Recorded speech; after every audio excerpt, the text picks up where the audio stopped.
Here, you can exercise your rights to freedom every day without leaving your home. We don't just say, we do. It's the Stain City way.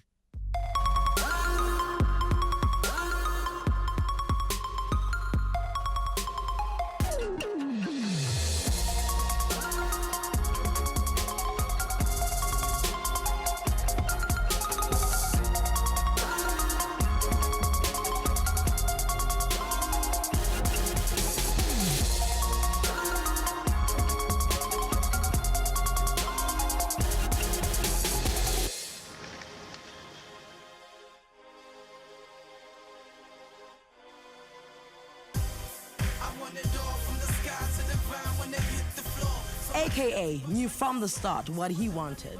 He wanted it all. After dropping his debut album, Alter Ego, he was killing it and quickly enjoyed his victory lap. Now we the main attraction, they clap for us.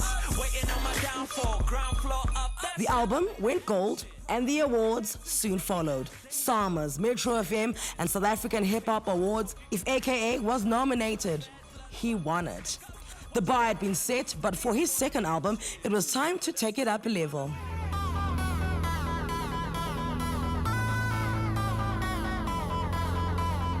Collabs with SA's hip-hop's finest, guaranteed fans hits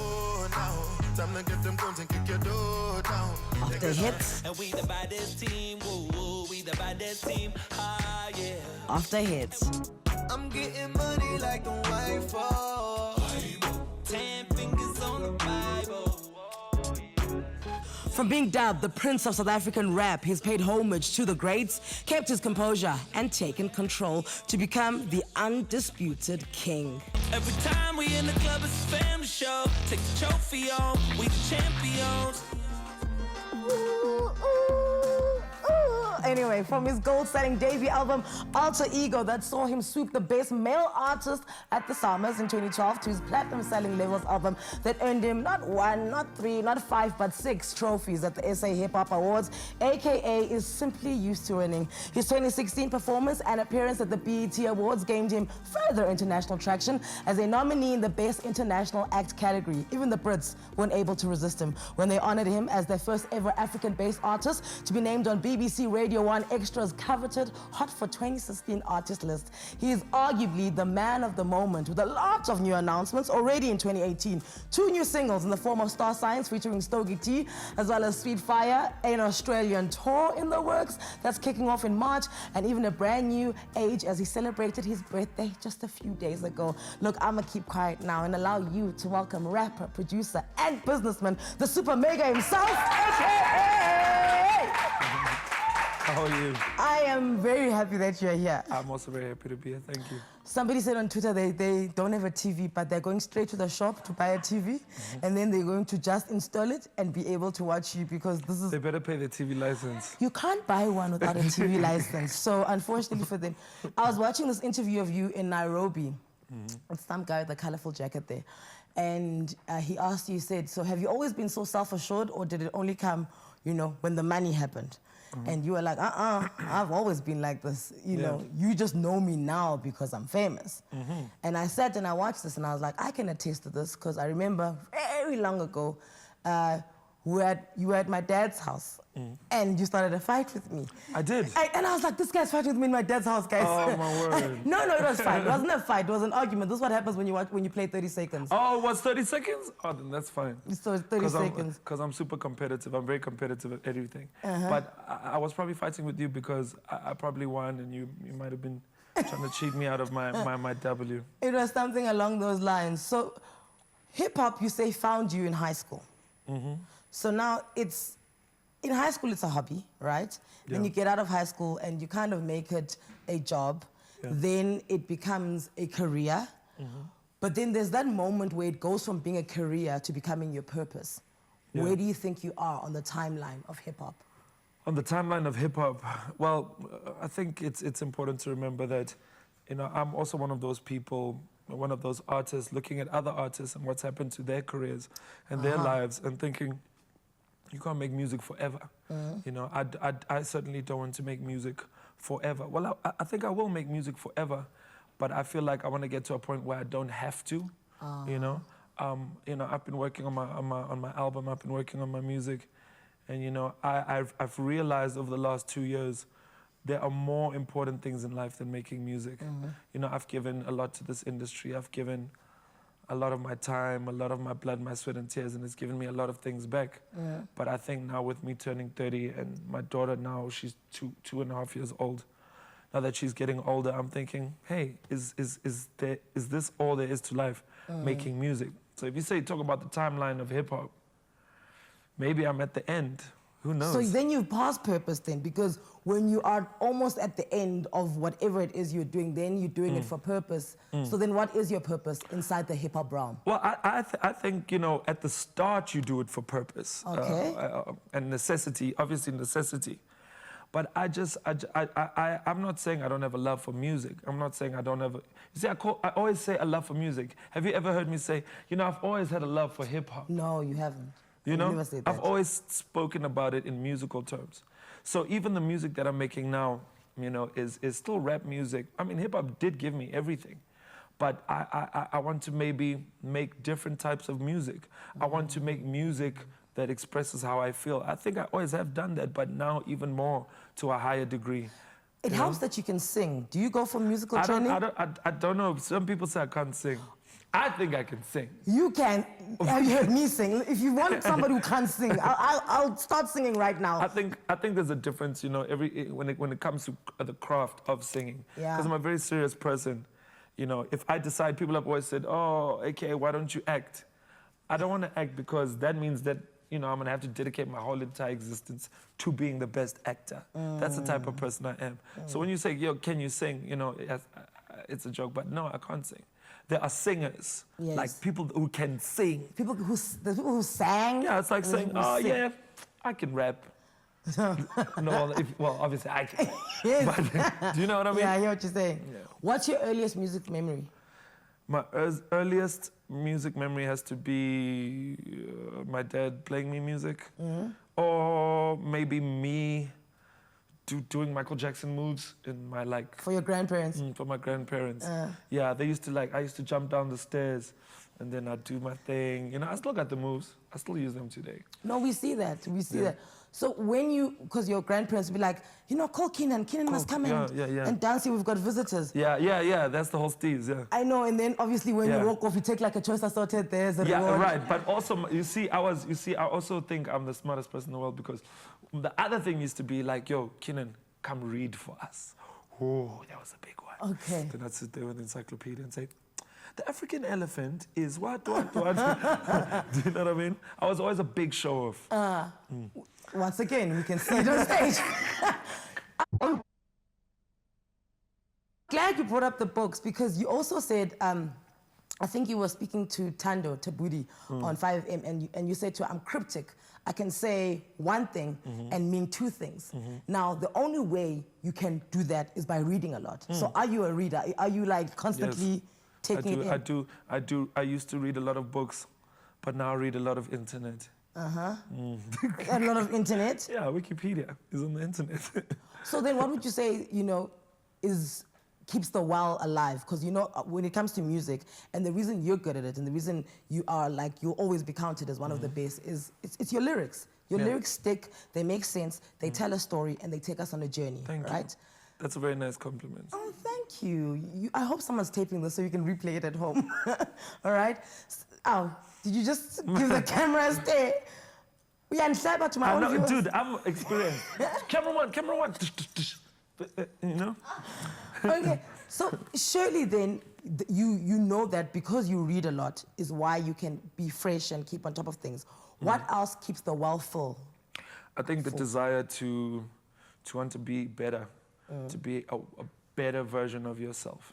You know, I want to look, you know, my thing is like at the end of every year, I want to look back, you know, when it's now time to grab someone to kiss for New Year's and what, fireworks and things, you know, and then the year now you're thinking of your year you've had. You don't ever want to feel like, oh, I didn't do so.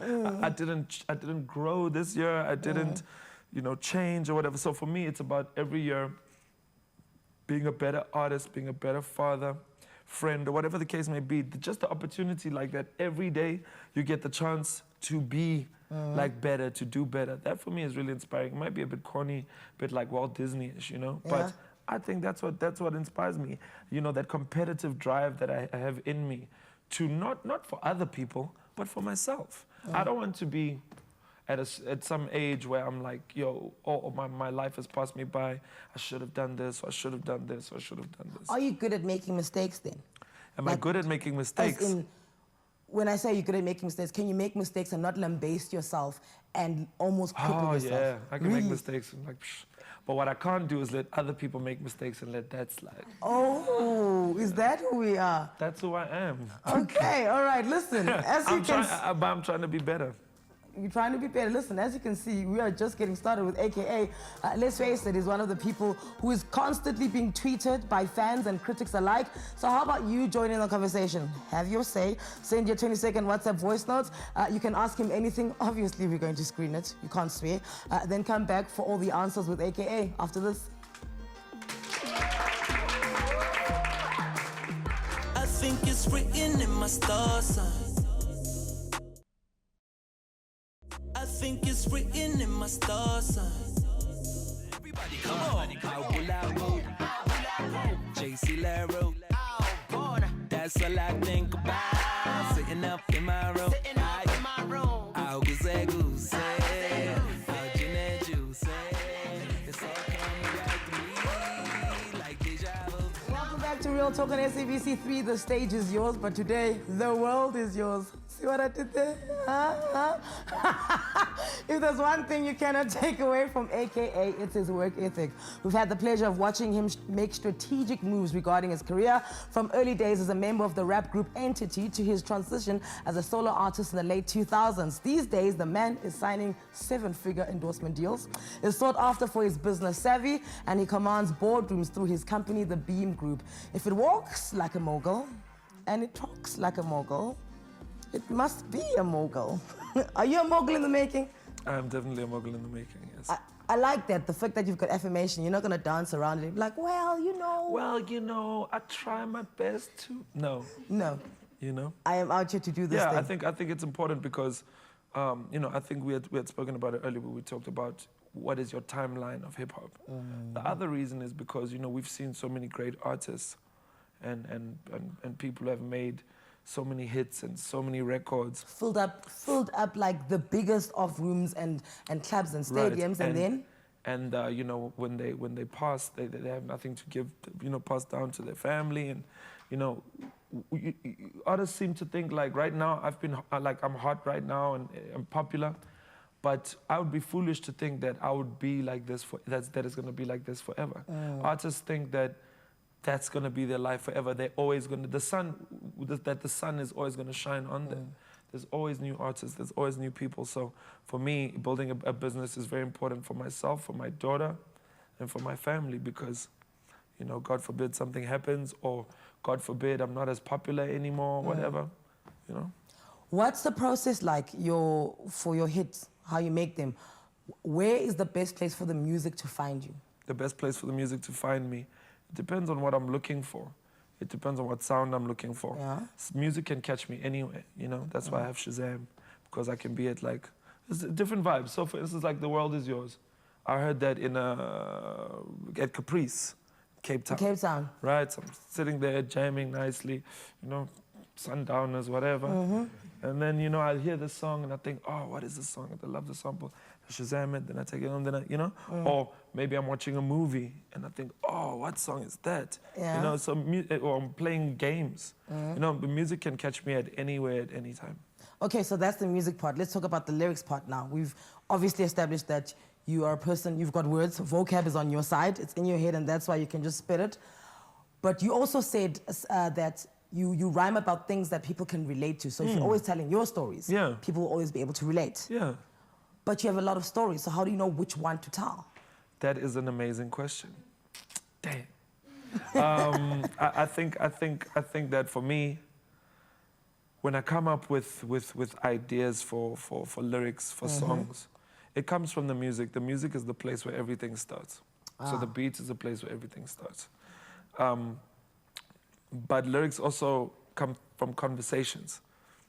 Okay. So I have a lot of conversations with people. I like talking to people, figuring out like, you know, where they're from. If I'm meeting you for the first time, I'll be like really inquisitive. If you're an interesting person. Yeah, no. You know what I mean? If you're not so interesting, I don't really want to know. But I like to talk to people. I get a sense of, you know, what other people are going through so that it can actually like enrich my craft. Yeah. You see, I'm like a little Sponge. story sponge. Yeah. If you've got a funny story, if you've got an experience or whatever, I can just like kind of and then take my own ones and put it in and my own feeling and like kind of write this movie or this play that might or might not have happened. And so when it comes to that, who's the first person that gets to hear what you're thinking? Oh, the first person to hear what I'm thinking. Yes. It could be anybody who's there on the day, at the house on the day. You know, I record at home. I've got my team. You see, I don't have friends in the traditional sense. I don't have anybody in my life who's my friend who doesn't work with me. You know? You don't have a friend who is...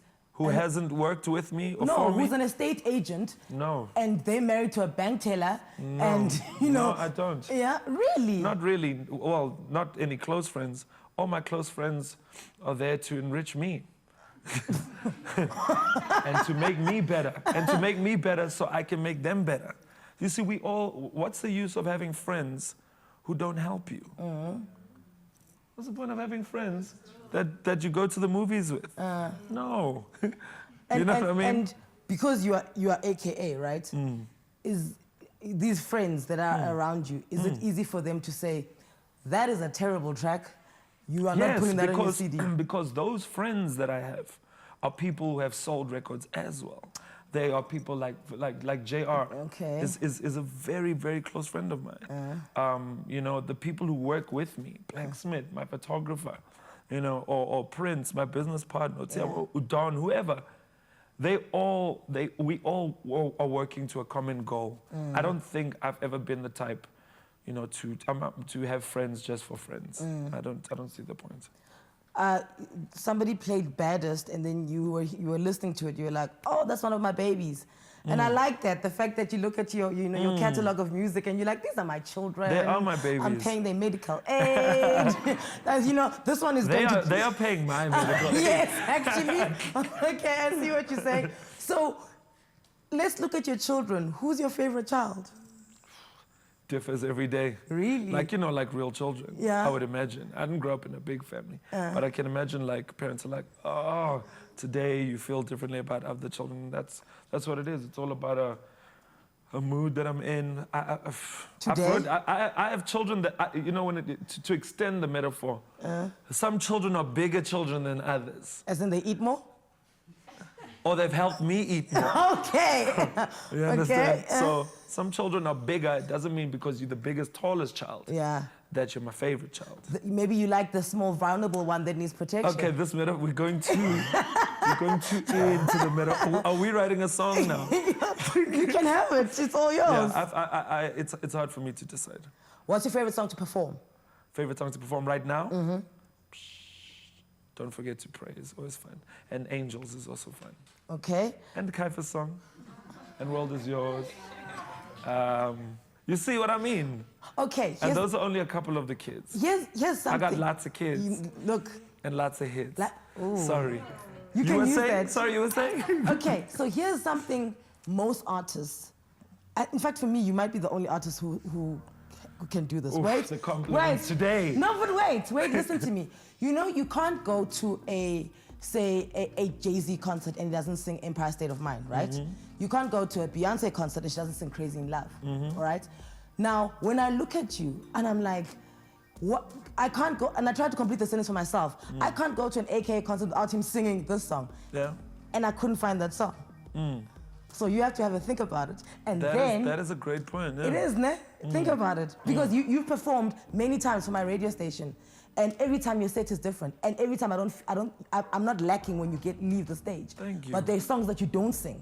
Yeah. So think about it. Which song do you think if you don't perform, you're mising the crowd? You can answer it after the break. He's gonna think about it. When we come back, he'll answer that and a whole lot of other questions. think it's written in my star sign. I think it's written in my star sign. Welcome back to Real Talk on SABC 3. You are with the man that is always electric on any stage. His name is AKA. So before the break, I asked you, which song, okay, because you can't pick a favorite one out of your songs, that's fine. Your favorite songs to perform changes from now and then. But now sometimes you know you are going on stage, there's 20,000 people in front of you. Which song can you not perform? Oh, if 20,000 people, I can't not perform All Eyes on Me, probably. I have to perform World Is Yours. Basically, I'm just going to name all the songs that I'd named. I'm sorry. Okay, so that now brings us to the end of the complimentary side of the show, okay? No more compliments to the man. What is difficult about being AKA? What is difficult about being AKA? This question. It's difficult for AKA. No. That's a good answer. What is difficult for me? I don't know. I guess trying to come to terms with the fact that people always need something from me, whether it's time or energy or focus or attention. But it's okay. I'm starting to get better with it. I've really understood, like, man, my life could be much worse. Yes. You know, I've started thinking about it in terms of, like, hey, you know, like, you know, celebrities and stuff and people taking photos and all that famous stuff, right? I used to really struggle with that stuff. So what were you struggling with? Just like how rude people were, you know? Just like on a base level. Yeah. You know, maybe I'm at like Wimpy, it's like 4 in the morning, I just want to eat this burger, you know? And then someone else, like, what? You know, Okay. and you know, it'll be like, you know, an older woman, my son loves you, he wants to take a photo with you, and now I can't say no, but inside I'm like, you know, and then I realized that stuff is actually not anything big. That stuff is like nothing. People have real problems in the world. People have like actual problems. Like people like don't have like water. Yeah. Right? So Or food. Or food. Yeah. So I'm here like, oh, I'm eating my burger and then. A photo. So I'm trying to get better with that. I'm not saying but I am working on it. What's the biggest misconception about you? Biggest misconception about me. Like when you think to yourself, oh, you guys think this. The biggest misconception about me is that I'm a nice person. As in people think you're a nice person. Nah, that was a joke. But I was like, why would they make that mistake?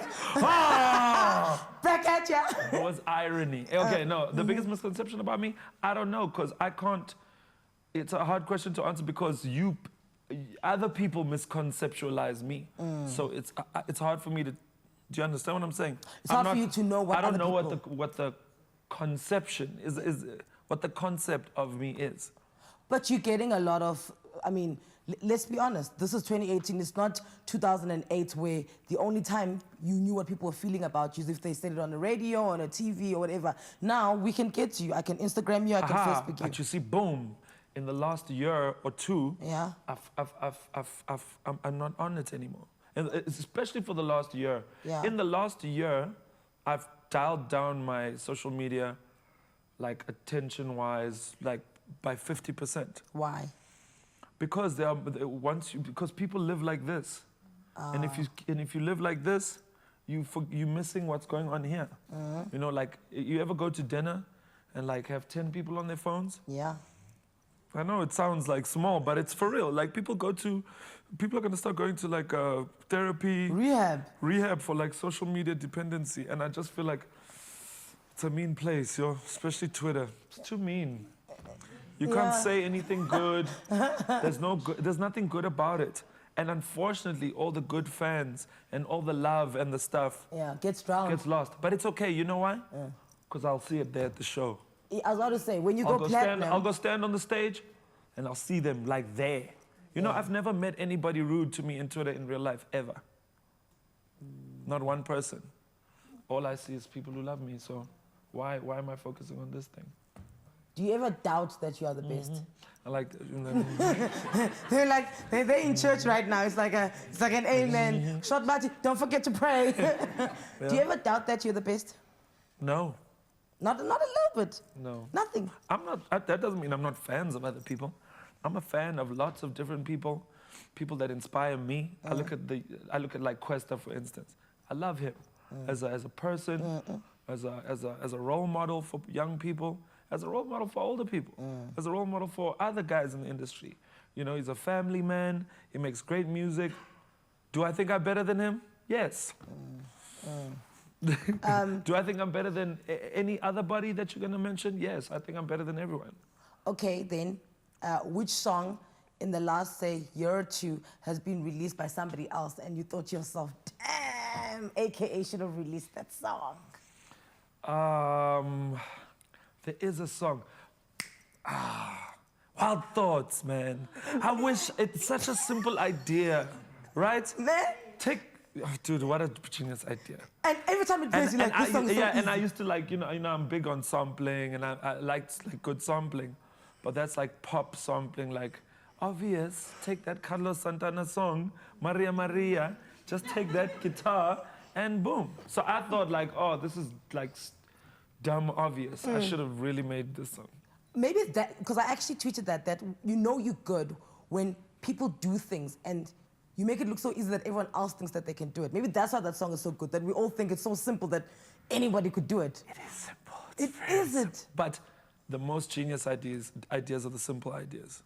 You know, don't you think the most genius things are always the simplest things? Sometimes it's hard to get to that simple thing, that is the most, like, look at how an iPhone looks. Yeah. It's just like a thing. Screen, like it's just like a little black thing. It's genius. You know what I mean? That's actually very true. The most genius things are the simplest things. Look at anything. Anything that's really genius is like really simple. Okay, staying on people that you admire and adore, if I can use that word. So I agree with you with the not opening for international acts thing. I love it and I agree with it because I questioned, I was like, what does it mean? I mean, why would you not be there when there's already people there? And you said, but I'll get to a place and I look at those people and they're my people. Yeah. So how am I opening for you with my people? Yeah. But surely there's an artist where you would open for, where if his people or her people had to call you right after the show and be like, this person is coming to South Africa, they want you to be on stage with them. know, for me, it used to be about, and this was also, you know, my heart was in the right place. I think this was in 2014, 13, whenever, when I decided I want to stop opening for international acts. At that time, we were still looked as opening for international acts. And I'm not saying that doesn't happen anymore.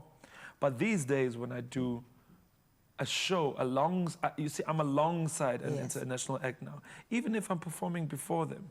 Because now I've matured to the point where I can understand, okay, I'm actually being treated with the same respect, with the same, you know, technical wise, and so forth and so forth. You know, we did the Migos show the other day. We did, who else did we do? Lots of other, I forgot, French Montana, whatever. And the old me would have said, no, you know? But now I'm mature, I'm grown up to understand, no, just make sure you've got your ish together so they can have them, you know, and with Africa where it is now, these guys want to know more about us. Now they want to come here, they want to meet us, they want to talk to us, they want to see what our story is, so they can steal our juice. You haven't answered my question, but don't worry. One person? Oh man, Kanye West, duh. Okay. There we go. Kanye West. All right, coming up after the break, he's a father, he's an artist, he's a producer, and a businessman. Which of these things does AKA say is the easiest for him at the moment? Find out next. I think it's written in my star sign. I think it's written in my star sign.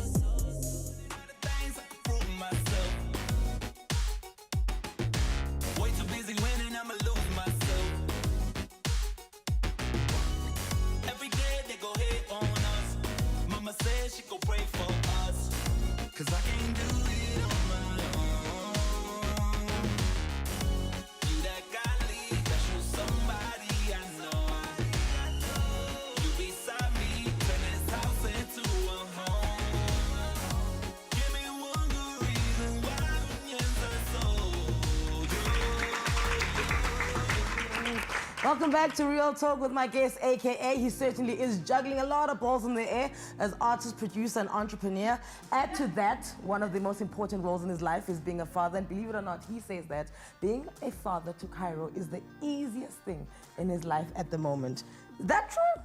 Yep, it is. Walk us through this ease. What's fun about it? The easiest thing is because Cairo just wants to be picked up, taken to school. She just wants to be fed.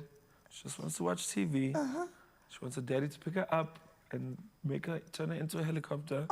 And that's all she wants from me. And she just wants to go to a restaurant and play games. She doesn't even want to go to a restaurant. Really? She just wants to play with her teddies and have her daddy give her a hug. And that's all she wants. That simplicity, that like level of simplicity in love is the most pure and innocent thing, you know, in my life. Does she know that you sing for a living? Yes. Can she say that's Dada's song? I don't know. You see, I haven't really played much of my music because I don't listen to my own music. I play her other people's music though. Okay. Yeah. So she obviously she knows me on TV and so forth. But for me, when it comes to her and music, the best time is when I pick her up from school. And now I must decide, okay, what are we playing?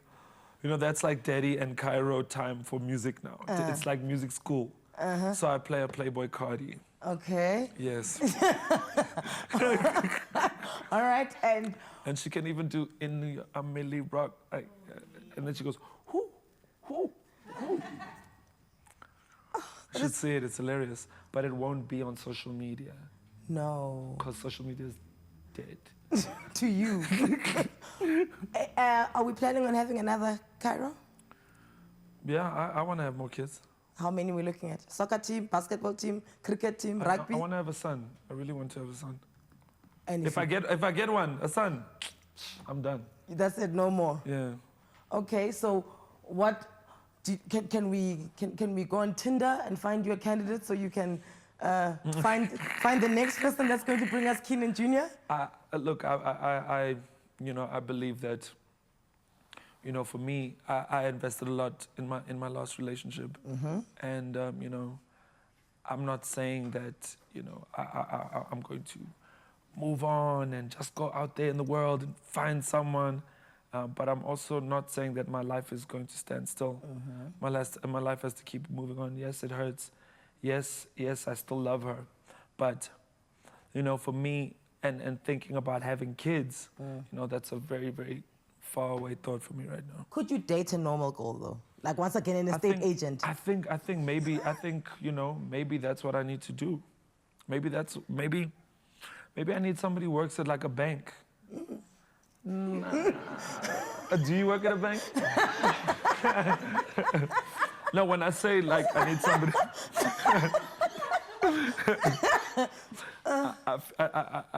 I don't want to say I need a girl like this, or I need a girl like this, or I need a girl like this. I'm not that type of person. The type of girl that I need is somebody who is honest, and somebody who is considerate, and somebody who is supportive, and somebody who's ambitious and smart, and has her own money, and is willing to laugh at all my jokes. Even if they're bad. Even if they're bad. And somebody who's going to take care of me. Okay, so because the entire country is interested in how it ended in your last relationship, I'm not interested about that at all. I'm more concerned as to like, what was the spark? What started it? Because I mean, you guys were in each other's space. And then, surely there was a time when y'all looked at each other too long. Oh yeah, at the start, you know, it was great, but you must also remember the start is also very painful. Very painful because at the time I was in a relationship with my baby mama, and she was pregnant, and you know, for me, what I think, you know, we put her through was very wrong, and I've apologized for that, and I'm very sorry for that, and you know, maybe she'll apologize for it one day as well. But it didn't exactly start on the right footing. And can it ever go well then, if you are aware of that? I think it can. We loved each other. We still do love each other. Yeah. Very much. But because Here's the thing, it's easy to judge something when it's not yours in the limelight, ne? But many people have been in a situation like that, where you're overlapping, you're starting another one, and whilst you're ending another one. It's just that we're famous. Yeah, it's just that you guys are famous. Yeah. What I do know about that is that the excitement comes a little from the fact that it's wrong, ne? For me, it didn't come from a place like that because, you know, I at the time, you see, Zinhle was and is a great woman, strong woman, beautiful woman, great mother. But at that time, I was too stupid and too young to even recognize that, to see that. You understand? So for me, it was never much about any of taking any joy. You know, me and neither was it from her side. We just, you know, found each other and we love each other and still do. And you never had to suffer from not being trusted because of how it started? Look, there are some things that, you know, I want to talk about in terms of, you know, the insides of our relationship. You know? I feel like trust is you know, the other thing I also want to do on the show is, you know, I want people to know how I feel. Also, the fans they also need that to be able to grieve. Does that make sense? Yeah. The fans are also like, because people have screen-munched you guys. You are the screensaver. Exactly. You are on their walls. Exactly. But I just feel like I think I would be less of a man if I said and explained everything. Yeah, I don't think we need the intricacies. We just need to know that you're fine. I'm taking it a day at a time. I got my daughter, I got my music, I got my friends, I got my health, my family, and I got my money. And I think no one's going to judge anyone if they go back to anyone. You know what? Like I said, I'm not here for no controversies. Yeah. I'm just here to let people know that, you know, this is going to be a great year for me and for my music. And we number one right now, and we're going to be number one forever. Okay, so listen, on that note, by the way, thank you for that. Thank you, because everyone was like, umbuze ke son, umbuze. And I'm just like, whoa, guys. So much to talk about, including the fact that he started a bit of a business last year that's doing well. He's going to Australia, mate. That was a terrible Australian accent. Maybe his is better. Australia. Australia. Down under. Down under. We'll talk about that all as we wrap up the show with AKA after the break. Stay with us. I think it's written in my star sign.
I think it's written in my star sign. What you know about Les Mumpacine? What you know about Kajima? What you know about Sam Doe?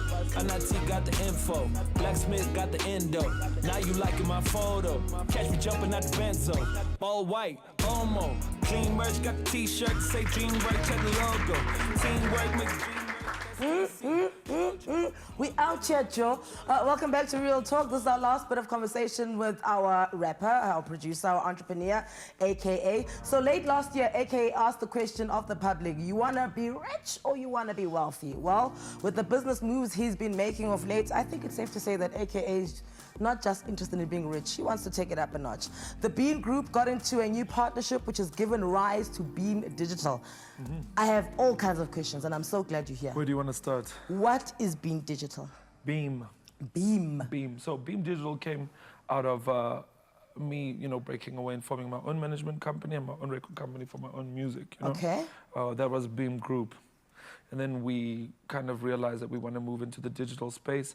We want to kind of create an agency or a home of sorts for artists to kind of create their own wealth, to liaise between artists and brands, to kind of be the mouthpiece of us, like getting older and having all the connections and having all the influence that we have and building that into a company where artists can make the same type of moves that we're making, right? So ownership of their own databases, management, bookings, sourcing, doing work with brands. Marketing. PR, marketing. It really encompasses everything. It's like saying, what does Google do? It does a lot of things, right? You know what I mean? So we're trying to But now, isn't the danger, because I remember when you launched this, we had a discussion on the show here with the panel and our entertainment reporter, Phil Impela. And my thing was, isn't the danger that if I come onto your books, I want to be like AKA, I want to be AKA now. Yeah. But the thing is, you brought your own talent, right? Yeah. And you brought your own rhymes. Yeah. So the moves you're making are never necessarily going to be the moves I'm going to make, and they're never going to be as big. Won't that be like an artist having a record label where you're like, but Black Coffee, why are you the only one at Diddy's party when I'm here? But that's the reason why I've always said that I never want to start a record company. When you have a record company, right, in the old school, structure of it, you're responsible for everything. That artist's petrol, that artist's whatever. Their livelihood, their well-being. DSTV, their everything, or the SABC, or whatever the case may be, right? For me, I know that because I was an artist, right? So I don't want to be responsible for other people as artists, as music, because music is a very intangible thing. You say, oh, okay, we sign you. What I do understand is tours and black and white things like social media and how we can grow this and how we can grow that. You understand? So the business end of things. So it's more the business end of things, helping artists with the music that they have get to the point where they want to be. In terms of them trying, look, I'm always going to be big, but who's to say that you won't be bigger than me? Why don't you think? That would actually irritate me if somebody didn't think they could be bigger than me. New music, the one with is it Stogie? Stogie, apparently. Stogie T. Love that song, right? And then, but now you released two at the same time. Yeah, a couple days apart from each other. I might release another one next week. When is the album coming? It's coming in May. Okay. Do we know what it's called? It's called Touch My Blood. Nyan? Yeah. Touch My Blood. Yeah, that's it. Because I used to go, I go to all the shows. And somebody will see me and say, hey, Mega, touch my blood. Touch my blood. Okay. And I thought, hey, touch my blood. It sounds nice. It's, street slang. And it also represents like, feel my music, feel my pain, feel my joy, feel my happiness, feel my sadness, feel my growth, touch my blood. And, people are saying, what's up with the auto-tune? Please ask him if he's gonna stop it, he's gonna lay off it. I listen to both songs and I like them. And maybe I don't have a musical ear where I can hear where auto-tune comes in and out. But I've used auto-tune since the first song that I've ever put out. I've been using auto-tune since Victory Lap, so... You see, that stuff comes from Twitter, guys. You understand? Yeah. Because at the shows, nobody People like cares. it. And look, the songs are good. Look, thank you, but I also know. So now you upset me now because you're bringing Twitter stuff now. No, I'm not bringing Twitter stuff. Now you're bringing auto-tunes and what, and hey, Mega, you didn't take a picture with me type, No, vibes. No. Kaloki, the thing is also, you were also kind of, I'm not going to say you were defensive, But when your song was released, you were like, I can't stay in the same place, guys. Yeah. I'm growing. Yeah. So now I want you to explain the growth to people. To be like, okay, guys. Okay. I'm not gonna stand in the same place for you because you like that. I'm not. You've got that CD already. Yeah. Now what's You are my old album. What? Exactly. No, for me, you can't always please anyone. People will always have something to say about your songs. The key is, are they saying something? If they're not saying anything, well, then you've got a problem. You know, but auto-tune, I use auto-tune since the first time I ever made a song, since Victory Lab. But worse than that is nobody ever questions Travis Scott. Hey, Travis Scott, so why do you use auto-tune? Hey, Kanye West, which one is what do you Travis think Scott? about using auto-tune? Kanye will look at you like, what? Just listen to the music. Just shut up, man. Australia. We've got 2 minutes. Australia, what's happening there? All right, I'm going to Australia, right? Sorry, that was an English accent. I'm going to Australia on tour in March, and it's going to be awesome. Me and Brenda Boy are also going to go out there. It's my first Australian tour. I'm doing 3 dates. I'm doing, where am I doing? I'm doing Melbourne, and yeah, the other things you saw there on the screen there, it's going to be amazing. Oh, we're nearly out of time. We are, we've got 1 minute. I want to say, from the bottom of my heart, thank you so much for having me on your show. I want to try and be a better, different person this year. I want to be a better Christian this year. Doesn't mean that I won't, you know, but I just wanna say thank you, and thank you for having me on the show, and thank you to everybody who supports me. I'm glad you came, and I really think we like this person. I think I'm the best version of myself that I've ever been. Don't you think? Yeah, this person must continue. I think so. But don't go too far and become like No. Oh no. I mean, I still slap. You know what I mean? Please don't slap anyone. I still slap. Hey, if I have to, you know what I mean? Please don't slap anyone. I can't promise you that this year nobody will get slapped. We can't be having Cairo's dads running around slapping people. Hey man, Cairo might also just, you know. Okay, that's it. Thank you so much for joining us. This was a fantastic interview with AKA. Don't forget that tomorrow we're not coming here because the cricket is moving us over. They've bowled a maiden over. Huh? Get it? Thank you so much. And then I must remind you that on Friday we are talking hair. Kim K took some heat, so we're going to speak hair on Friday. We're going to have all the hair. What do they call them? I don't want to call them hair experts. Huh? Hot topics. Hot topics. Amen. We're going to have that on Friday. And then I must tell you, next week, Monday, we're moving from 5 p.m. to 6 p.m. because we're tired of you getting stuck in traffic and missing wonderful interviews like AKAs. You can come back at 6. I want to come back to the show again. Do you? Next year. Next year you're coming back? Maybe. Maybe just come back and just perform. I want to host this show. Yeah. Good night. Peace. He wants to host my show. Bye-bye. Bye-bye. Let me leave.